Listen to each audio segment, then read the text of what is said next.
महापौर ॲक्शन मोडवर सिद्धेश्वर तलावातील मासे मृत्यू प्रकरणी युद्धपातळीवर कारवाई. ऑक्सिजन अभावी घटना 8 एअरेटर कारंजे सुरू. सोलापूर शहराचं श्रद्धास्थान असलेल्या श्री सिद्धेश्वर मंदिर तलावात अलीकडे मोठ्या प्रमाणात मासे मृत पावल्याची गंभीर घटना घडल्यानंतर महापालिकेनं तात्काळ हालचाली सुरू केल्या आहेत. प्राथमिक तपासणीत तलावातील पाण्यातील विरघळलेल्या ऑक्सिजनचे प्रमाण लक्षणीयरित्या घटल्यानं माशांचा मृत्यू झाल्याचं स्पष्ट झालंय.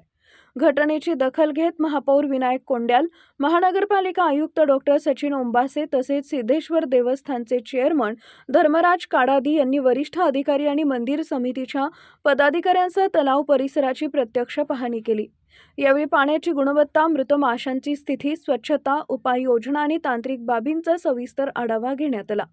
परिस्थिती नियंत्रणात आणण्यासाठी महापालिकेकडून युद्ध पातळीवर पुढील उपाय सुरू करण्यात आले आहेत. तलावातील विविध ठिकाणांहून पाण्याचे नमुने संकलित करून अधिकृत प्रयोगशाळेत सखोल रासायनिक व तांत्रिक विश्लेषणासाठी पाठवण्यात आले. अहवालानंतर पुढील कारवाई होणार आहे.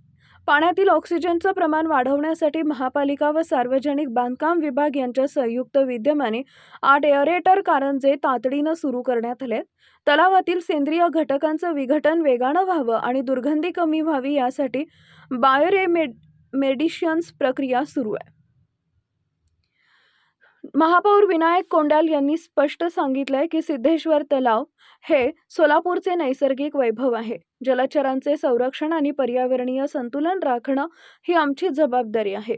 भविष्यात अशा घटना टाळण्यासाठी कायमस्वरूपी उपाययोजना केल्या जातील.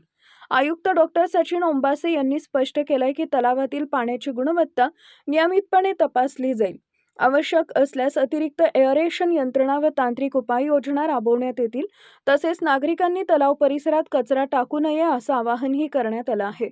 यावेळी सह आयुक्त मनीषा मगर, सार्वजनिक आरोग्य अभियंता व्यंकटेश चौबे, विद्युत विभाग प्रमुख राजेश परदेशी, कामगार कल्याण व जनसंपर्क अधिकारी अजित कुमार खानसोळे, पर्यावरण अधिकारी अक्षय मोरे, उद्यान विभागाचे स्वप्नील सोलंकर, सार्वजनिक बांधकाम विभागाचे श्रीनिवास गुजरे तसेच भारत सरकारचे वॉटर सेफ्टी सल्लागार भूषण देशपांडे आदी अधिकारी उपस्थित होते. पर्यावरणाच्या दृष्टीनं संवेदनशील ठरलेली ही घटना सोलापूरकरांसाठी धोक्याची घंटा ठरली असून तलावाचं नैसर्गिक सौंदर्य आणि पर्यावरणीय संतुलन अबाधित राखण्यासाठी प्रशासन कटिबद्ध असल्याचं स्पष्ट करण्यात आलं आहे. Subscribe now and press the bell icon. Never miss an update.